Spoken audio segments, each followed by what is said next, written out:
صل على سيدنا ومولانا محمد وعلى سيدنا علي وسيدتنا فاطمة وسيدتنا زينب وسيدنا حسن وسيدنا حسين وعلى آله وصحبه وبارك.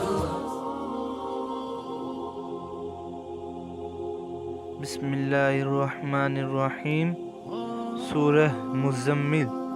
سورہ مزمل بڑی بابرکت ہے کیونکہ اسے حضور اکرم صلی اللہ تعالی علیہ وآلہ وسلم سے خصوصی مناسبت ہے، اس لیے اس سورہ کی فیض و برکات بے پناہ ہے. یہ سورت خاص کر مصائب سے خلاصی پانے کے لیے، مشکلات کے آسان ہونے، افلاس کے دور ہونے، روزی کے فراخ ہونے اور نیک اعمال کی طرف راغب ہونے کے لیے بہت مفید ہے.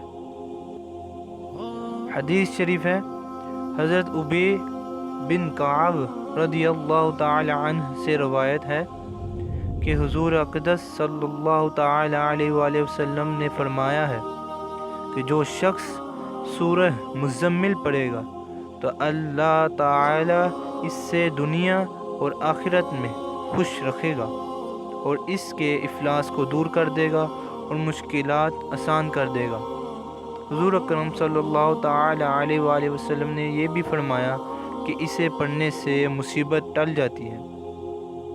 جو شخص اسے 1 سال تک بعد نماز فجر روزانہ 11 مرتبہ پڑھتا رہے گا، اس کے رزق میں اضافہ ہو جائے گا، وہ کبھی غریب اور محتاج نہ ہوگا. ایک عامل کا قول ہے کہ کشادگی رزق کے لیے اس سورت کو روزانہ 7 مرتبہ پڑھنا بہت کثیر ہے. حضور اکرم صلی اللہ تعالی علیہ وآلہ وسلم کی زیارت کے لیے اس سورت کو روزانہ 1 مرتبہ تہجد کے بعد پڑھیں یا سوتے وقت پڑھیں تو انشاء اللہ اسے حضور اکرم صلی اللہ تعالی علیہ وآلہ وسلم کی زیارت ہوگی.